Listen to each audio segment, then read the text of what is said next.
Well, what's going on, fellow zombies? No time for sleeping, huh?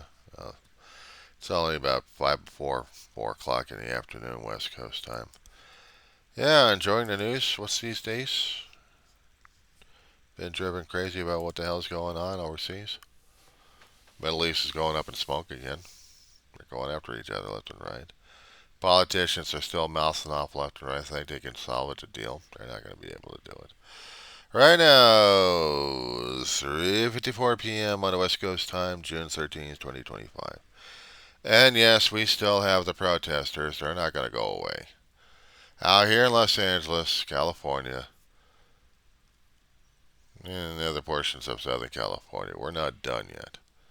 We're hearing other parades happening. Actually, not parades, marches. Giving a mouthful and an eyeful to the government saying, we are tired of your antics. Stop it. There's a state out there that I came across through other independents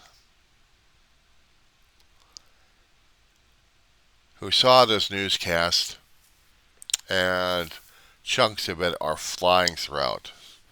I think the briefing was yesterday out in Florida about a certain sheriff over there who's bloodthirsty enough. You gotta do this to right people, we're gonna do this even worse to you. We'll chase you down. And if you pick up a brick or do something, and we'll make sure we notify your next of kin, to paraphrase it. And he's standing there as if he's the authority of God bringing down judgment down people. It's like, how dare you protest, be obstructionists. So apparently they've got Trumpitis. They got Trumpitis or Trumplicans. The same damn state lets a legislative bill go by. They could have been forcing their kids to work their asses because they get rid of illegal immigrants. But if you happen to protest anything regarding illegal immigrants or anything else, you're an obstructionist. Because you're going against the law.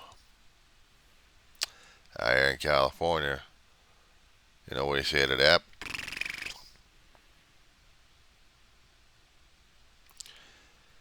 Yeah, we're sanctuary. We're sanctuary cities and states. Other people don't like it. The conservatives don't want it, but they appreciate the looks of the military marching around or using Humvees and armored vehicles. And yeah, California seems to be the test case at this point over here. But the thing is, guys, we did this to ourselves. I don't care how many of the independents out there keep saying that um, we didn't do this to ourselves. We did this to ourselves. If we had the low election turnouts, if we were supposed to be voting for Kamala Harris, but a lot of people didn't feel comfortable enough with Kamala Harris. So the election numbers said Trump's going to be winning, and he got in. And we did this to ourselves. But nobody accepts responsibility, accountability, or transparency. History is going to judge us on that one. Nobody gives a shit about history. They only care about what's happening right now because screw history. Well, history has a way of playing things out. You see, these people keep forgetting something. The things of the past that already happened to us affect us to the present because they let us here. Stick by stick, stone by stone, mortar by mortar, led the road here to our point of time. And it's only our decisions right now what we're going to be making is going to be affecting the future at this point where they're going to be yelling and screaming at us saying, why didn't we see this coming? We did. We're totally blind, stupid, and everything else. We made the choices. Now we got to deal with them. And if peaceful marches is the only thing we got to do without trying to piss somebody else off, we're going to have to.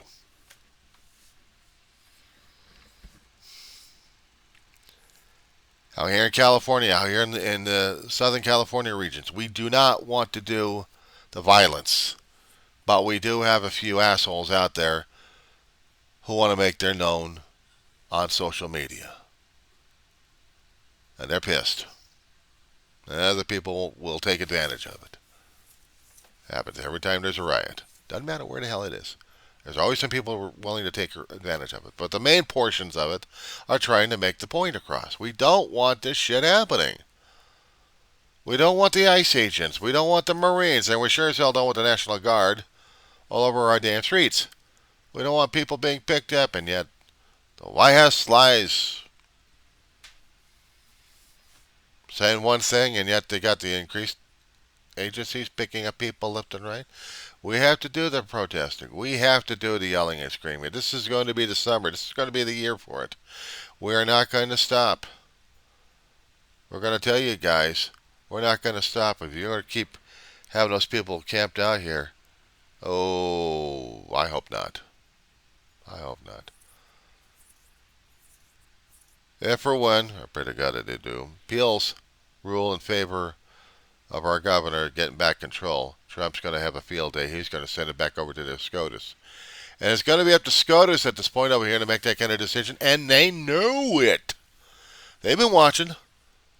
These guys have been watching. They're not dumb, but they want to hear the political and the judicial argument in the court, and they want to see the precedents going on and see all the legal mumbo-jumbo coming through their line. They want to do it. And they want to make sure whether or not they're going to be making that kind of decision or not. And if they said it, they're not going to touch it with a 10-foot pole. It's going to be up to the appellate. So right now, it is up to the appellate. Of course, Trump wants to get his complete victory. He didn't get it through the district court, so he was going to go through the appellate. And if the appellate decides otherwise, Supreme's going to hear it. Or the appellate is the final word. And if the national is under Trump, we've lost. If the appellate hears it and decides Gavin is right, they have to look at the legality of it. What the appellate's doing is looking at the judicial process of it. They're going to hear the arguments, but they want to hear the judicial process. Why is it relevant for the state of California to gain control back over its own National Guard? And does that have more judicial prudence? Does that have more? There are words I'm still struggling at this point over here because my brain is still screwed up right now as it is. What's the imperative? What's the importance of what the National Guard have been doing originally to safeguard the state? Or is this camping out the thing? And if Trump team cannot produce the material necessary to say this is imperative because national security is involved, where is it involved? Protecting ICE agents as they're kidnapping people? Protecting the federal building as the people are rioting, or not rioting, but protesting at this point? And yeah, there may be a few riots here and there. But they're not going to have the riots. They're going to be doing the protests left and right. But we will have the agitators. But you need an overwhelming force for that? That's why we have law enforcement. That's why we have connections with other agencies throughout the Southland and maybe in a different state. We have to have mutual cooperations with a lot of law enforcement. Whatever they can spare, we need it to calm things down or to maintain control. That's what we have. But we don't need the military down our throat. And is it relevant to force the Marines into the situation? Is it relevant to call up the National Guard when we don't see the burning, the riots destroying the town, as they keep saying? If there's no evidence,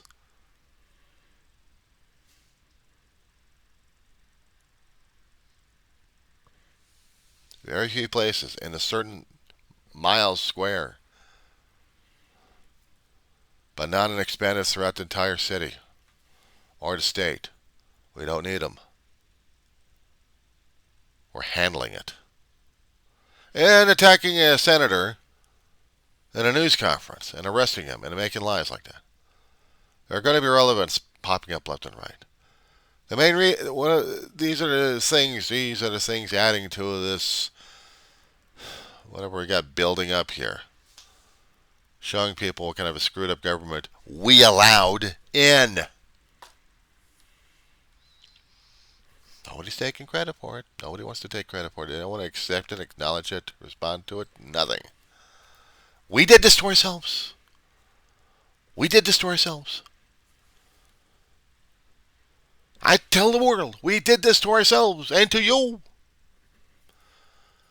With the low election turnouts, we didn't have enough faith in Kamala Harris. We sure as hell didn't have any faith in Trump, but he got in because of the Electoral College. Because the numbers were on his side. Even though he wasn't popular, it was Electoral College numbers that mattered more. Whatever he was winning, that's turned him over. And there wasn't any electioneering, there wasn't any gimmicks or anything else to screw up the election.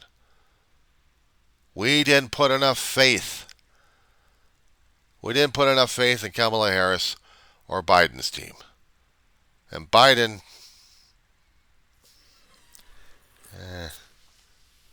my dog has more precedence right now than anything else. So I had to get this off my chest, guys. We did this to ourselves. But we're protesting. We're trying to make a difference at this point. If you're going to make a difference, make a difference. No King's Day, Saturday the 14th. It's an all-day thing. Do what you can. Do what you can.